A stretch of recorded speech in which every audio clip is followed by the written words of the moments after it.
Hello दोस्तों, कैसे हो? आपका स्वागत है त्रिपान स्टडी सेंटर में। आज जो हम करने जा रहे हैं क्लास 12 एनआईएस बोर्ड का जो है चैप्टर नंबर 14। ये चैप्टर 14 जो है अत्यंत महत्वपूर्ण है हिस्ट्री का, जिसमें आज हम करेंगे cultural development in a medievals India. यानी देखा जाए तो इतिहास के जो है मध्यकालीन भारत में संस्कृति विकास। ये कई मायने में बहुत ही महत्वपूर्ण चैप्टर है और इसके टॉपिक और भी महत्वपूर्ण है। देखा जाए तो ये चैप्टर जो है कई मायने में हर एक क्लास के लिए बहुत ही महत्वपूर्णता रखता है, चाहे वो सीबीएसई हो, चाहे एनआईएस बोर्ड हो, चाहे यूपी बिहार बोर्ड हो या किसी का बोर्ड हो। कहते हैं अगर यूपीएससी एग्ज़ाम के बच्चे तैयारी करने वाले बच्चे भी इसका जो है अच्छे से जो है उपयोग कर सकते हैं इस वीडियो को। तो कई मायने में इंपॉर्टेंट होने के साथ साथ काफ़ी महत्वपूर्ण भी बातों पे हम यहाँ पर डिस्कस करेंगे। लेकिन डिस्कस तब करेंगे जब हम चैप्टर स्टार्ट करेंगे।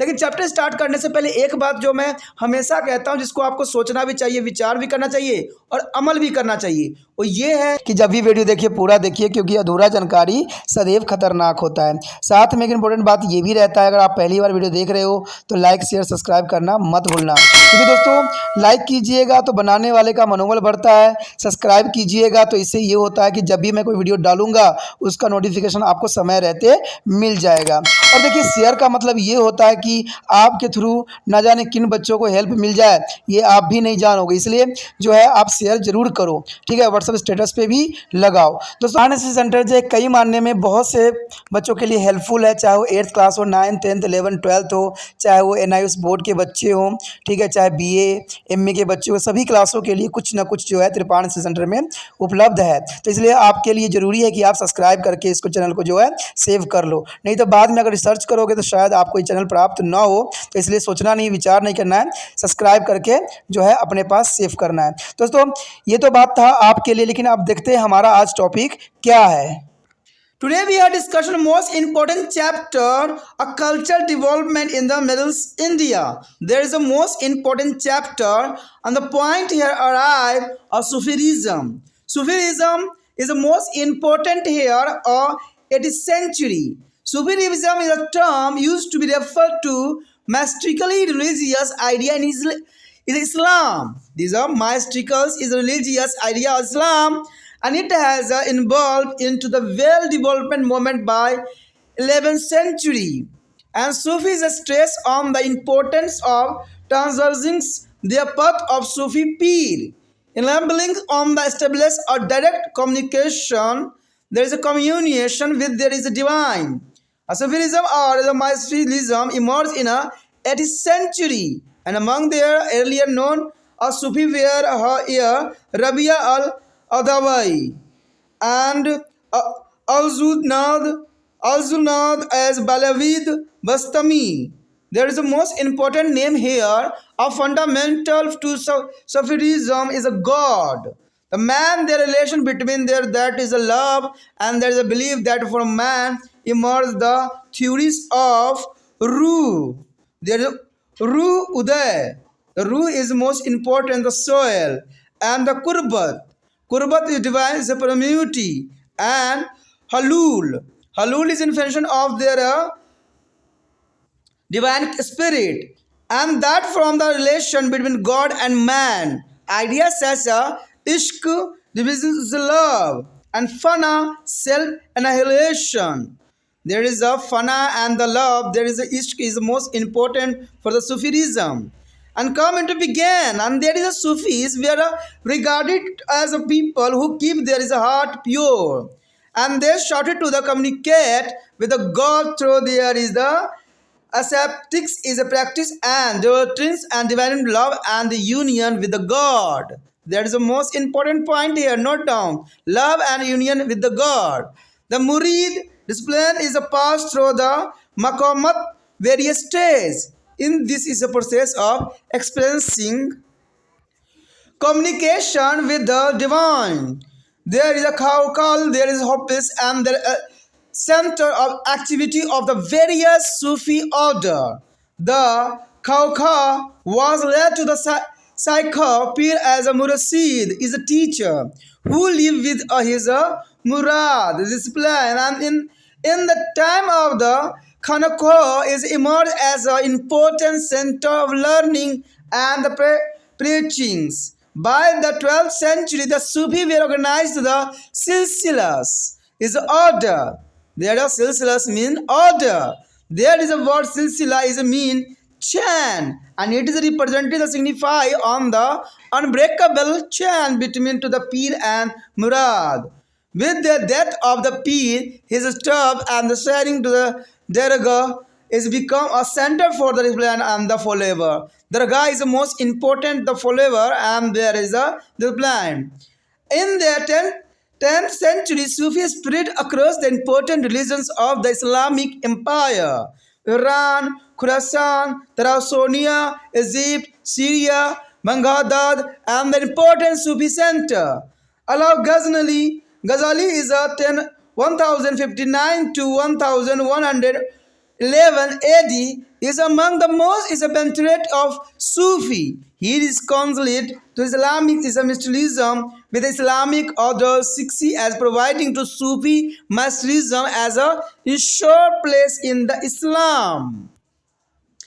He stressed on the need for the husband to follow the guidelines of spiritually his master. He also imposes on the supreme authorities of holy prophet and their need to the overall law in the both letter and spirit.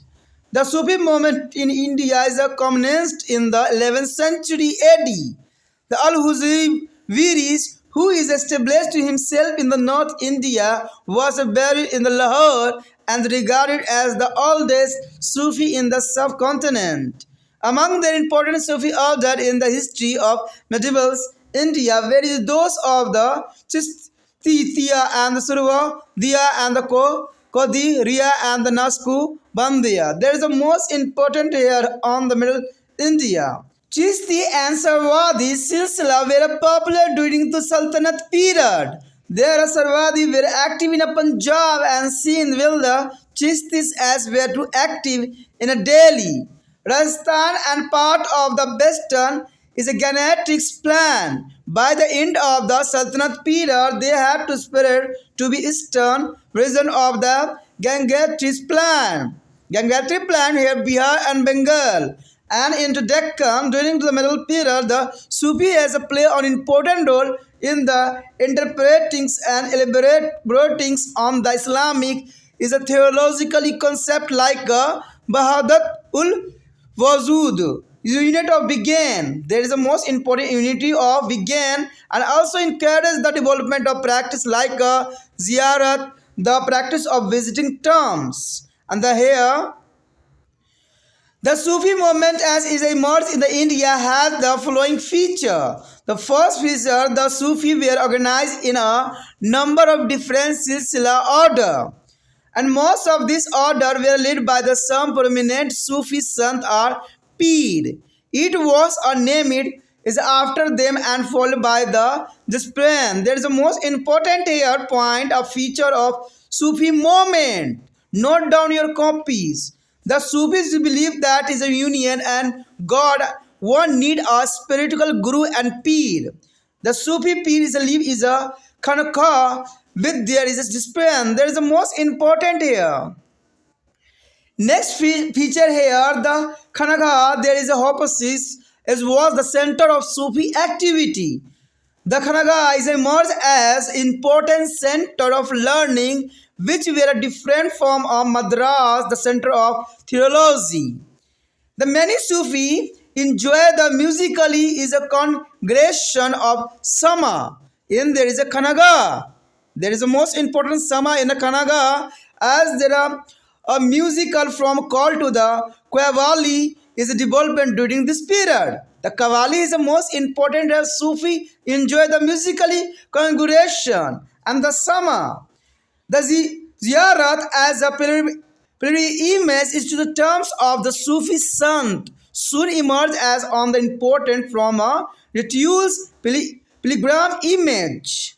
And most of the Sufi believe in the perform of the miracle. The perform of miracle, almost all the Pir is associated with the miracle performed by them. The different Sufi order had diverse the approaches about the matter of politics and state. The next year, the Chishti Silsila. The Chishti Silsila order was established in India by Muinuddin Chishti. Muinuddin Chishti is established in India on the Chishti Silsila. He seemed to have moved into India after the invention of Muizuddin Muhammad Gauri and subsequently to Ajmer in 1206. The fame of the Khwaja Muizuddin is grey after his death in 1235. His grave was visited by Muhammad Tughlaq, after which the mosques and dome were erected by the Muhammad Khalji as a Malwas in the 15th century. Muhammad Khalji of the Malwa in the 15th century. There is a Pentagon of this is a Dargah is peak after the reign of the Mughal Empire Akbar. Here show the Ajmer Dargah. There is a most important visit to the Akbar. The next important topic that Chishti believe in. There is a most important is a point a Chishti believe in. Chishti only believe in a love as the bond between God and invisible soul. The second, the tolerance between two people of different faiths. Acceptance of discipline irrespective of their religious belief. An attitude of the benevolence to all. Association with the Hindu and Jain yogis and use a simple language. There is a Chishti belief here. The Chishti's presence in Delhi was established by Kutubuddin Bhattacharya Khaki, who is settled in Delhi from the homeland in Tarkoxina in the 1221. There is an important period of time, and this was at the time of the Mongol invasion, when there was the steady flow of the people from Central Asia fell there from the Mongol. His presence in the Delhi was a threat of the Suharwadis, and who sought to force him to leave by the levelings or charges against him. The Sultan of Delhi is Itumis. This means this is a attempt to the eventually is a forcing to the Suharwadis of the relent. The Chishti is a peer, laid a great emphasis on the simplicity of the life, poverty, humility, and selfless, and devotion of to God. The recognitions of the worldly position was regarded by them as a censorship of the control of the sense that was necessary to maintain a spiritual life. Khwaja Muinuddin Chishti agreed that the highest form of devotion to God was to redress the misery of those distressed, fulfill with the need of the helpless, and to be filled the hungry. There is a refuse to accept any grant for their maintenance from a sultan. That is important. The other important Chishti Baba Fariduddin Jain is a Shankar, established himself at the Hansi in Haryana on the routes between to the Multan and the Lahore. Nizauddin Alawiya was the best known as a Chishti sant of the Sultanate period. That important point. A Chishti sant of the Sultanate period, he lived in there is a 14th century during a period of the political change and turmoils. During his lifetime, he was a witness to the establishment of the Khalji rule after death of the Balban, and subsequently is establishment of the Tughlaq. There are numerous stories surrounding the life of the Nizauddin Aliya. Is famous among them were the story of his confrontations with the Sultan of Delhi. The Khwaja is said to have maintained a strict policy of not involving himself with the various group and function of the Sultan as a court in a Delhi, and erring to him to the respect of many. Nazaruddin Chiraga is Delhi was another of the Chisti Sant of Delhi. He played an active role in the is a political affair of the period. All this is enabled to the Sufi to maintain a loyal and their dedicated following. In the 30th century, the Christian order was established in the Deccan by Sakha. Is a Burhanuddin Garib. The Burhanuddin Garib between to the 14th to 60th century. Many Chishti Sufi is a migrate to the Gulbag. This was accompanied with a change where some of the Chistis began accepting a grant and patrons from to the rulings establishment. Muhammad Banda is a Nawaz is among the famous peer in the religion, and the Deccan city of the Bijapur emerged as an important center for a Sufi activity. The next here, Surwadi Silsila. There is the most important here. This silsila was founded by the Sikhauddin Surwadi is a Bhagwad. It was established in India by the Bahauddin Zacarias. He is founded by the Surwadi order and the base in a Mutan, which was under the control of the Kuvacha. He was a critical of Kuvacha and openly is a favor to Itumis over his arrival, and his way very different from that of the Chistis. The Suradis is unlike the Chistis accepted the maintenance is a grant from the Sultans. There is a belief that a Sufi should be opposes the three attributes of poverty, knowledge, and all are mystically is engagement. Surwadi's son is agreed that it was a necessity to ensure that they serve the poor better. He stressed on the observances external force of the religious belief and advocated a combination of the Islam scholarship with the Masterism. The practice lies bowing before a sheikh and presenting to the water to the visit and tossing their head. At the time of the intentions to the order that is a Chisti had is adopted were rejected. After his death, the Silsila continued to play an important role in a Punjab and Sindh. There is a most important here. Asrawadi Silsila is a only is a continue play on an important role in a Punjab and Sindh. The next here is the most important here are Naqshbandi. Naqshbandi Silsila. Naqshbandi Silsila is the most important in India. This order was established by the Khwaja Bahauddin.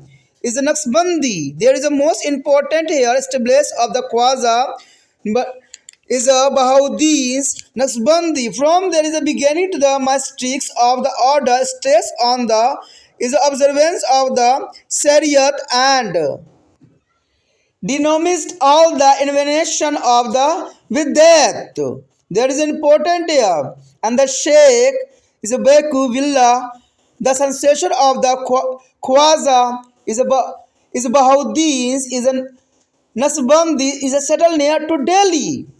And his successor, Shaikh Ahmad Sirhindi, is attempted to the pure Islam from all the liberals and what we believe there is a un-Islamic practice. And he is opposed the listening of the Sama. The Sama here, religious music. And the practice of the pilgrimage to be a terms of the Sant. He is opposed interaction with the Hindu and the Shia. He is a criticized. There is a new status according to the Akbar to the many non-Muslim. The withdrawal of the Zeha and this ban on the cow slaughter. The slaughter and his belief that it was the Mujahideen is a renewal of the first millennium of the Islam. Millenniums of the Islam. He is maintaining that is a relationship between man and God.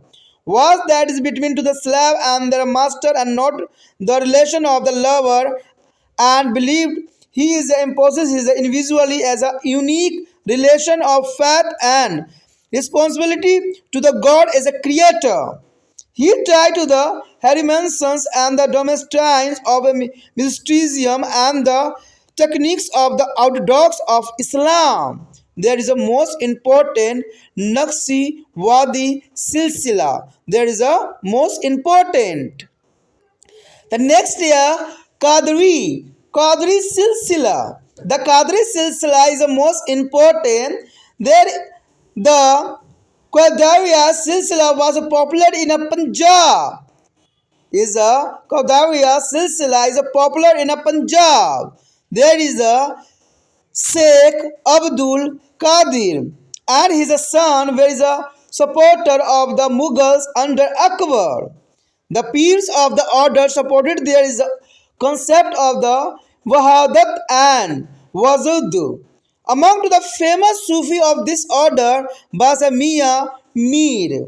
The Mian Mir, who has enrolled there is a Mughal princess is a Jahanara and there is a brother Dara as it is planned. There is a most important Mughal princess Jahanara and brother is Dara. Dara is a brother of the Aurangzeb, and there is the Jahanara and the brother Dara as a display of here of is a Qadri Silsila.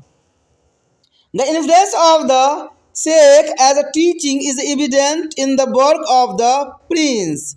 Shah is a Bad Sakhmi is another is a peer of the Silsila with the dismissing to orthodox of element and declare that the unfidels who had perceived or related and recognized it was a believer and that a believer who did not recognize a relative was an infidel. During his middle period, there was a contact, is a tension between the liberal and orthodox is a view in Islam. The Sufi is a feature on the both sides. Well, there was those like there are Chistis who held to liberal view of the agreed in favor of the assimilation of the local traditions. There is other like a Sikh Abdul Haq of the is a Qadiriya is a Silsila. There is the most important. There is the next is Silsila is the Abdul Haq of the Qadiriya Silsila who held to the view that the purity of Islam was began to diluted. This orthodox view was represented by there is a ulema that is agreed from to the perspectives of began upholder of the Shariah. And she liberal is opinion found it is a voice among many Sufi who is agreed against the narrow defined of the Islamic law by the ulema. यहाँ पर जो हमारे समक्ष आया है बहुत ही महत्वपूर्ण chapter मध्यकालीन भारत में संस्कृति विकास। देखिए मध्यकालीन में भारत में जो है संस्कृति विकास बहुत हुआ और ये सारी चीज़ें हमें यहाँ देखने को मिलेगा, चाहे वो भक्ति संत हो चाहे सूफीवादी हो। कहते हैं सारे संत जो थे बहुत काफ़ी महत्वपूर्ण थे संस्कृति विकास के अंतर्गत। तो सबसे पहले हमारे समक्ष आया है सूफीवादी, यानी सूफी के बारे में आपको पता ही होगा, ये सिलसिला बहुत काफ़ी महत्वपूर्ण था। सूफीवाद इसे हम सूफीवादी भी कहते हैं। अगर देखा जाए सूफी शब्द जो है इस्लाम के रहस्यमय धार्मिक विचारों को व्यक्त करने के लिए प्रयुक्त होते हैं, यानी सूफी जो है रहस्यवादी धार्मिक विचारों को व्यक्त करने के लिए काफ़ी पर्याप्त है और यह 11वीं शताब्दी तक एक पुण्य विकसित आंदोलन का रूप ले चुका था और इसे बहुत से मानने वाले जो है आ चुके थे। कहते सूफी संत सूफियों द्वारा कठिन मार्ग को अपनाकर ईश्वर के साथ प्रत्येक संपर्क स्थापित करने पर जोर देते थे, यानी सूफियों के द्वारा जो है सूफी संत जो है ईश्वर के साथ जो है प्रत्येक संपर्क बनाया करते थे। सूफीवाद अथवा रहस्यवाद 8वीं शताब्दी में उदय हुआ और शुरुआती सूफी में रबिया उल उदवाई और अल जुनैद तथा वालियजिद बस्तमी का नाम उभर कर आता है, यानी ये जो थे सूफी बहुत काफ़ी महत्वपूर्ण थे। चाहे रबिया उल अदवाई हो चाहे अल जुनैद या वालियजिद बस्तमी का नाम काफ़ी फेमस था। इसके अंतर्गत सूफीवादी का मूल्य आधार ईश्वर, मनुष्य और उन दोनों के मध्य संबंध को स्थापित करना था। तो समझ सकते हो आप कितने महत्वपूर्ण बात है कि सूफीवादी का मूल्य आधार जो था ईश्वर और मनुष्य के संबंधों को उजागर करना था और उनके प्रेम को दर्शाना था कि ईश्वर से हम मनुष्य कैसे प्रेम करते हैं। तो ये सूफी में काफ़ी बात निकटता की बात कही गई है। उनका मानना है कि इंसान का उदय रूह यानी आत्मा, कुर्वत यानी दैवी निकटता, तो हलूल यानी देवी रूप में मिलाप के सिद्धांतों से हुआ है। यानी सूफी ये बात को साफ करते थे कि आत्मा हो या हलूल हो या कहते हैं कुर्वत हो, सब जो है इंसानों को जो है मिला के इन्हीं सिद्धांतों जो है ईश्वर ने हमें बनाया है, जो कि काफ़ी महत्वपूर्ण बात रखती है। इंसान और खुदा के रिश्तों से ही प्रेम यानी पवित्र प्रेम का फना, खुद का समर्पण। देखिए, प्रेम हो या फना हो, कहते हैं ऐसे वर्ड हैं जो काफ़ी महत्वपूर्ण है जो है ईश्वर के प्रति अपना जो है खुद को समर्पित करने का। यानी देखा जाए फना का मतलब होता है खुद का जो है समर्पण कर देना ईश्वर के समक्ष। यानी ऐसे लोगों को सूफी कहा जाता था जिनका हृदय पवित्र होता था तथा जो अपनी तपस्या तथा खुदा को पाने के लिए प्रेम के सिद्धांतों को द्वारा खुदा को जो है वार्तालाप भी किया करते थे। देखा जाए तो जो सूफीवादी थे तपस्या करते थे और खुदा को पाने के लिए प्रेम के सिद्धांतों को द्वारा खुदा को वो वार्तालाप भी किया करते थे, यानी बातचीत भी करते थे खुदा से। मुरीद यानी शिष्य, देखिए मुरीद जो होता था शिष्य कहलाते थे।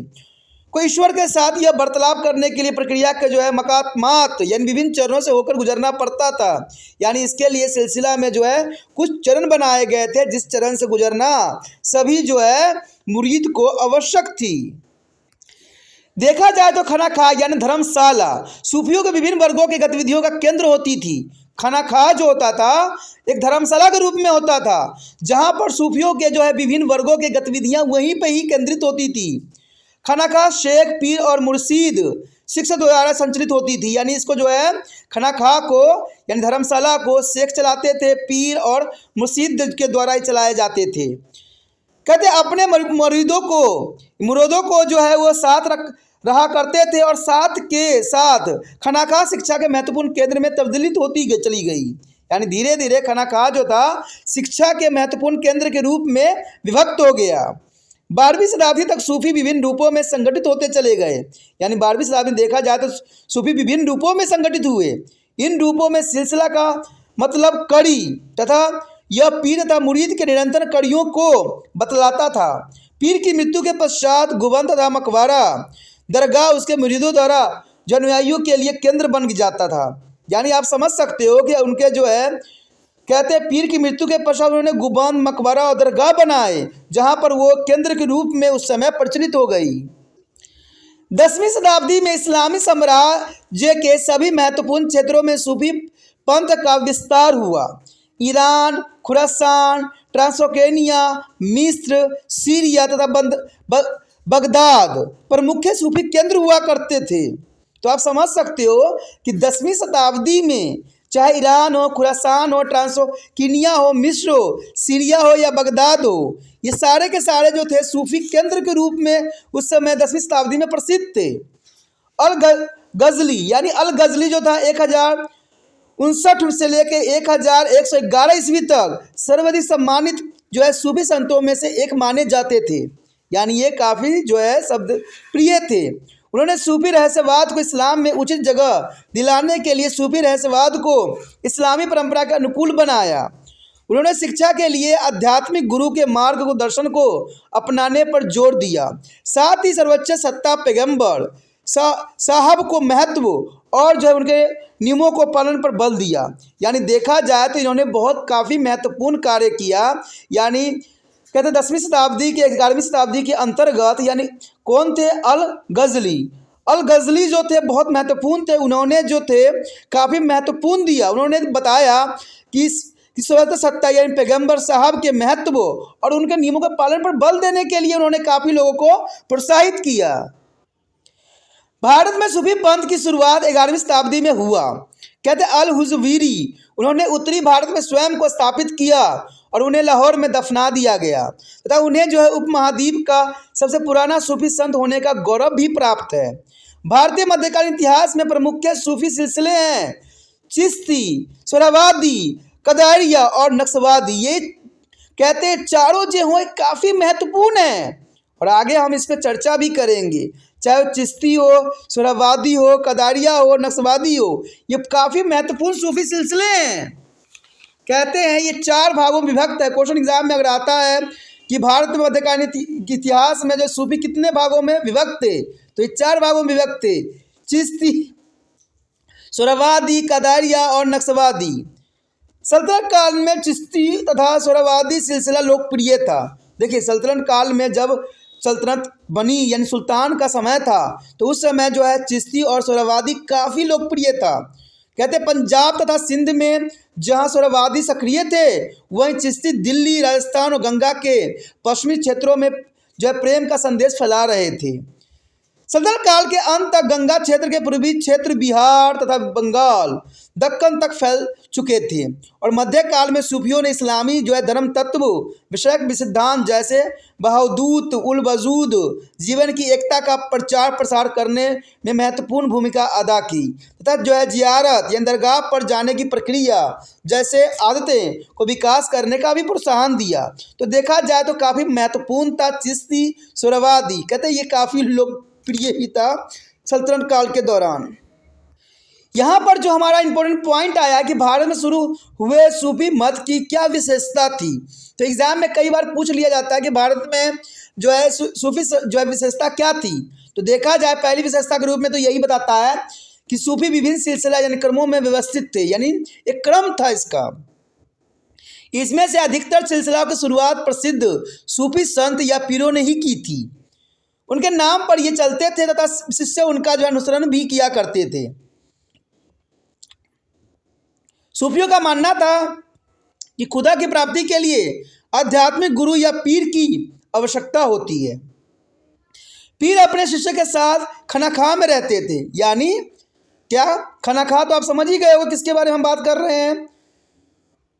यानी देखा जाए धर्मशाला, जहाँ पर सभी जो है शिष्य और पीर मिल के रहा करते थे।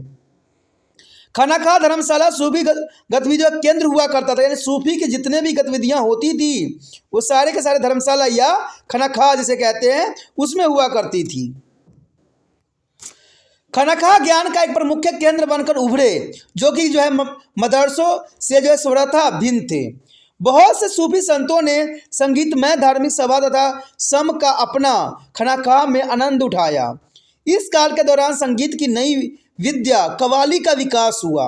कव्वाली से तो आप भली भांति परिचित ही होंगे। तो कहते हैं सूफी को ही देन है। जियारत तथा सूफी संतों की दरगाहों की तीर्थ यात्रा भी एक महत्वपूर्ण रस्म बनकर उभर आई है। सूफी संत जो है चमत्कार में विश्वास करते थे। लगभग सभी पीर खुद को द्वारा किए गए चमत्कारों से जुड़े हुए हैं। यानी देखा जाए सूफी संत में तो चमत्कार सभी सूफी संतों ने किया है, लोगों को जो है आकर्षित भी किया है। राज तथा शासन के बारे में हर सूफी सिलसिला का मत अलग अलग था। यानी सबका जो है राजतंत्र और शासन के लिए सबका विचारधारा अलग अलग थी। उसके पश्चात सबसे पहले हमारा आता है चिश्ती सिलसिला। देखा जाए तो चिश्ती सिलसिला के बारे में जानना आपके लिए बहुत रोचक रहेगा कि इसकी एस्टेब्लिश कैसे हुई, इसका पहले मानने वाले कौन थे। तो बहुत कुछ हम जानने की कोशिश करेंगे चिश्ती सिलसिला के अंतर्गत।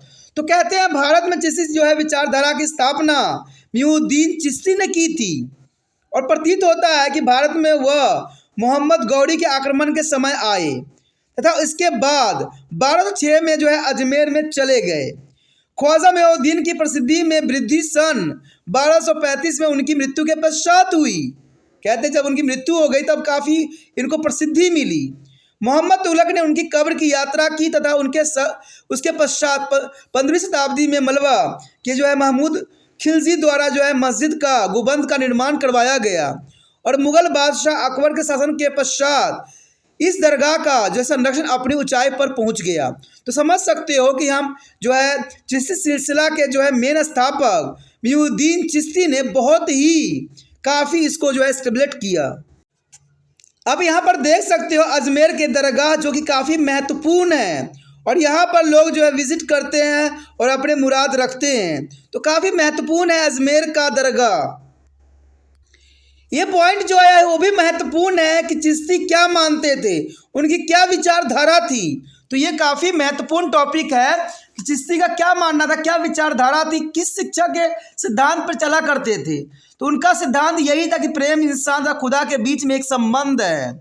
विभिन्न पंथों को मानने वाले के बीच जो है सहनशीलता हो और विभिन्न धार्मिक विश्वास के अनुसरण के बावजूद शिष्यों के जो है स्वीकारता हो, सबकी भलाई का रवैया हो और हिंदू तथा जैन युगों के संपर्क में रहना और सामान्य भाषा का प्रयोग करना, यह चिश्ती का प्रमुख सिद्धांत और मानना भी था।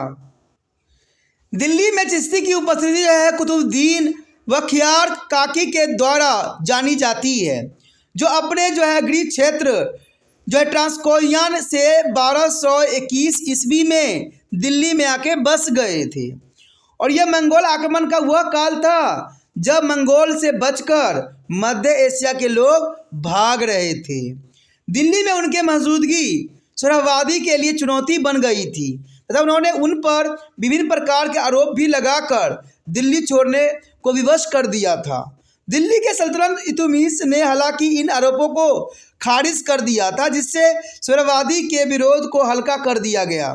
चिश्ती पीरों ने जिंदगी की सादगी, गरीबी, विनम्रता तथा खुदा के प्रति निस्वार्थ समर्पण पर बल दिया था। और देखा जाए तो भौतिक वस्तुओं के परित्याग को उन्होंने इंद्रियों पर नियंत्रण के लिए आवश्यक बताया था कि जो भौतिक चीज़ें हैं उनको त्यागना जरूरी है, तभी आप अपनी जो ज्ञानेंद्रियों पर, इंद्रियों पर नियंत्रण पा सकते हो, जो एक आध्यात्मिक जीवन जीने के लिए जरूरी है। ख्वाजा मोइनुद्दीन चिश्ती ने जोर दिया कि खुदा को पाने का सर्वोच्च तरीका मुसीबत में पड़े व्यक्तियों की मदद करना था, असहाय लोगों की जरूरतों को पूरा करना था तथा भूखे को भोजन कराना था। काफ़ी महत्वपूर्ण विचारधारा था उनकी। वो सुल्तानों से किसी भी प्रकार के मदद से इनकार करते थे। कहते हैं मोइनुद्दीन ने बहुत ही सादगी भरा जीवन जिया और उन्होंने हर समय लोक कल्याण की ही बात की। एक अन्य महत्वपूर्ण चिश्ती बाबा फरीदुद्दीन गज ए शंकरा ने जो है सुल्तान तथा लाहौर के बीच रास्तों में हसियन हरियाणा में पड़ाव डाला। सल्तनत काल के सबसे विख्यात सूफी संत निजामुद्दीन औलिया थे। उनका समय जो था 14वीं शताब्दी माना जाता था, जो कि राजनीति परिवर्तन के साथ उथल पुथल का काल था। अपने जीवन काल में उन्होंने जो है बलबन की मृत्यु के पश्चात, खिलजी तथा खिलजी के पश्चात तुगलकों का शासन भी देखा। निजामुद्दीन औलिया के जीवन के विषय में कई कहानियां प्रचलित है। कहा जाता है कि ख्वाजा ने सुल्तान के दरबार में विभिन्न संघों तथा पक्षों में से किसी से भी मतलब न रखने की कड़ी नीति अपनाई, जिससे वे लोगों की नज़रों में आदर के पात्र हो गए थे। नसरुद्दीन चिराग दिल्ली के जो अन्य लोकप्रिय संत थे, उन्होंने तत्कालीन राजनीतिक गतिविधियों में सक्रिय भूमिका निभाई थी। तो ये काफ़ी महत्वपूर्ण बात आता है। इन सब खूबियों ने सूफियों को एक वफादार तथा समर्पित शिष्य समुदाय बनाने के योग्य कर दिया। तो देखा जाए तो काफ़ी जो है सिलसिला महत्वपूर्ण था। दक्कन में 13वीं शताब्दी में जो है चिश्ती सिलसिला शेख बहाउद्दीन गरीब द्वारा स्थापित हुआ और कहते हैं 14वीं से लेकर 16वीं शताब्दी के बीच कई सूफी संत जो है गुलबंग प्रस्थान कर गए। यहाँ एक परिवर्तन दिखाई देता है कि इस समय तक जो है कुछ चिश्ती संत शासन से दान तथा संरक्षण प्राप्त करने लग गए थे। ये काफ़ी महत्वपूर्ण है कि जो शासन करते थे उनसे दान लेते थे, संरक्षण लेते थे। ठीक है, इसमें मोहम्मद बंदा नवाज उस क्षेत्र के लोकप्रिय संतों में से एक थे। दक्कन क्षेत्र में बीजापुर शहर सूफी गतिविधियों का महत्वपूर्ण केंद्र बनकर उभर गया था। तो देखा जाए तो यहाँ पर चिश्ती सिलसिला काफ़ी महत्वपूर्ण है और इसका इतिहास भी काफ़ी दिलचस्प है। उसके पश्चात आता है सुहरावादी सिलसिला। देखिए, सुहरावादी सिलसिला का भी अपना एक अलग ही पहचान है। इस सिलसिले पंथ की स्थापना बगदाद में शिहाबुद्दीन सुहरावादी ने की थी। इसकी स्थापना बगदाद में किया गया था और इसको स्थापना किसने किया था? शिहाबुद्दीन सुहरावादी ने की थी और वह भारत में जो है बहाउद्दीन जकारिया द्वारा स्थापित हुआ था। उसने मुल्तान को में आधार बनाकर सुहरावादी वर्ग की नींव डाल दी थी, जो उस समय जो है कुवाचा के अधीन था। वो कुवाचा के खिलाफ था तथा खुलेआम उसके विरोध इल्तुतमिश की इच्छाओं के गुण गाता था। उसके तरीके से जो है चिश्तियों से जो है सर्वथा भिन्न थे।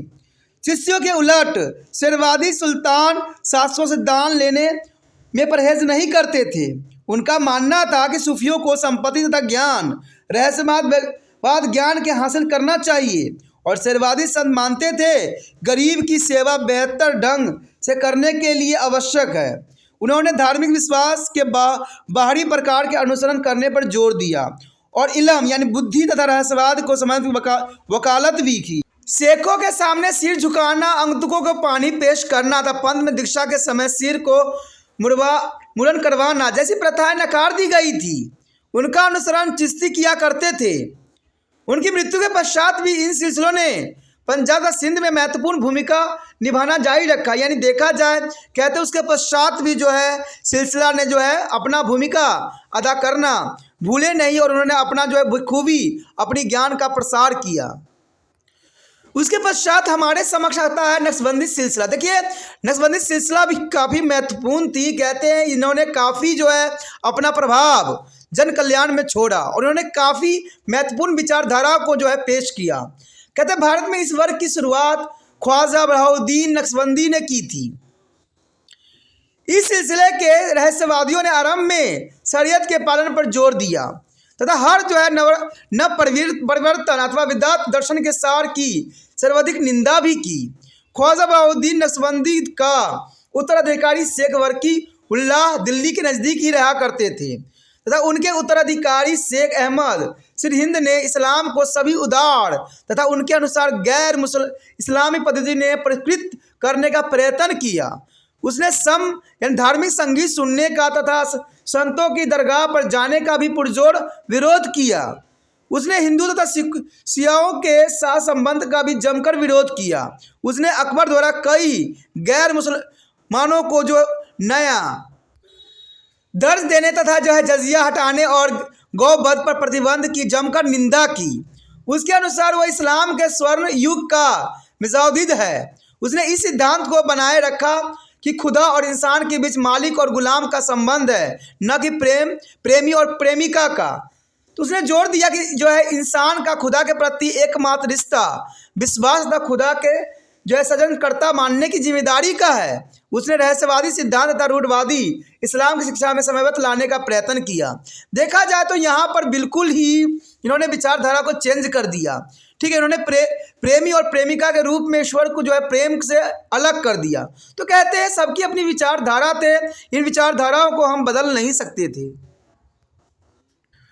उसके पश्चात है कादरी सिलसिला। देखिए कादरी सिलसिला भी बहुत काफ़ी महत्वपूर्ण थी। इनका भी अपना एक विचारधारा था, अपनी सोच विचार रखते थे। तो कादरी सिलसिला का आखिर किसने यहाँ पर लोकप्रिय किया? कादरी सिलसिला पंजाब में काफ़ी लोकप्रिय थी। कहते हैं शेख अब्दुल कादिर तथा उसके पुत्र अकबर के समय में मुगलों के समर्थक थे और इस वर्ग के पीरों ने वहादत अल वजूद की संकल्पना का समर्थन किया। और इस वर्ग के प्रसिद्ध सूफी संत मियाँ मीर थे। यानी मियाँ मीर काफ़ी प्रसिद्ध थे, ये आप लोग जानते भी होंगे, जिनके शिष्य राजकुमारी जहाँ आरा थी और उनका भाई जो है दारा भी था। यानी दारा भी था जो इसके अनुयायी हुआ करते थे और जहाँ आरा भी थी। शेख की शिक्षाओं का प्रभाव राजकुमार के कामों से भी मिलता है। शाह बदख्शनी इस सिलसिले के एक प्रसिद्ध संत हैं जिन्होंने कट्टरवादी तत्वों को नकारते हुए घोषणा की कि एक नास्तिक जिसने सच्चाई का समझ लिया है, सत्य ज्ञान पा लिया है, वह एक आस्तिक है तथा एक आस्तिक जिससे सच्चाई का अभाव नहीं है वो नास्तिक है। यानी देखा जाए तो इनका विचारधारा भी डिफरेंट थी। मध्यकाल में इस्लाम के कट्टरपंथी विचार तथा उदारवादी विचारों में लगातार संघर्ष देखने को मिला। सूफियों ने दोनों ही प्रकार की विशेषता मिलती है। एक और जहाँ चिश्ती है तो उदार और दृष्टिकोण वाले हैं, यानी चिश्ती जो है उदार दृष्टिकोण वाले हैं तथा स्थानीय परंपराओं के समावेश की बात करते हैं। और दूसरी ओर कादरी पंथ के शेख अब्दुल हक जैसे भी लोग थे जो जानते हैं और मानते थे कि इस्लाम की शुद्धता कमज़ोर हो रही है। इस्लाम के कट्टरपंथी विचार उलमाओं द्वारा जो है व्यक्त किए गए थे जिन्होंने शरीयत के अनुसार ही जीवन जीने पर जोर दिया था। सूफियों की उदारवादी विचारधाराओं ने कई समर्थक बनाए जिन्होंने उलमा द्वारा इस्लाम के नियमों को जो है संक्रिय व्याख्या के विरोध भी कई तर्क दिए। तो कहते हैं कि यहाँ पर जो हम सिलसिला कर रहे थे, सूफीवादी कर रहे थे, बहुत काफ़ी महत्वपूर्ण थे। और हमने 3-4 टाइप के जो सूफी के बारे में हमने जाना, समझा और सोचा, बहुत काफ़ी महत्वपूर्ण थी। और कहते एग्ज़ाम व्यू से ही महत्वपूर्ण है, और कहते कंपटीशन के रिगार्डिंग भी बहुत काफ़ी महत्वपूर्ण चैप्टर था ये। ठीक है, अगर आपको अच्छा लगा तो लाइक शेयर सब्सक्राइब भी कीजिए, तभी जो है बनाने वाले का जो है प्रोत्साहन होगा। और अगर पहली बार वीडियो देख रहे थे तो चैनल को सब्सक्राइब भी कर लीजिए, क्योंकि चैनल को सब्सक्राइब नहीं कीजिएगा तो अगला जो है इंपॉर्टेंट वीडियो का नोटिफिकेशन नहीं मिल पाएगा आपको, और आप एक नई जो है भक्ति आंदोलन से अपरिचित रहोगे। अगर आप सब्सक्राइब करते हो तो अगला वीडियो जो है भक्ति आंदोलन वो भी प्राप्त होगा, और साथ में मेरे बनाए गए और भी वीडियो आपको प्राप्त होगी। इसलिए सोचिए नहीं, चैनल को सब्सक्राइब कर दीजिए, घंटी बजा दीजिए, जिससे जो है आपका समय समय पर नोटिफिकेशन प्राप्त होता रहेगा।